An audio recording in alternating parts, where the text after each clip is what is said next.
Eng odobli va kamtar yigit Serxio Ramos haqida. Bilasizmi, Serxio Ramos futboldagi jamiki yaxshiliklarning otasi hisoblanadi.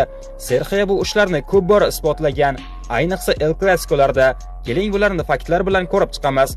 4-fakt. Serxio Ramos va do'sti Pepe ushbu harakatlari bilan Frank Riberiga hayot juda go'zalligini, har qanday yomon ishlarga aralashmaslikni, aks holda oqibati yomon bo'lishini tushuntirishgan. Riberi shundan keyin odobli va aqlli yigitga aylangan. 3-fakt. Ramos bu yo'lni hazillashib yerga yiqitgan, lekin hakam negadir unga qizil berib yuborgan. Lekin rostdan men ham tushunmadim nimaga, shunchaki hazil bo'lsa. 2-fakt.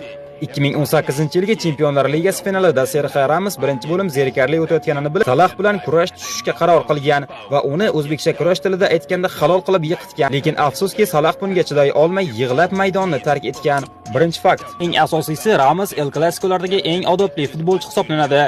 Ayniqsa yaqin do'sti Messi bilan uning aloqalari doimo do'stona bo'lgan va ular hech qachon tortishmagan. Messi Ramosni qattiq hurmat qilganini ham alohida ta'kidlash lozim.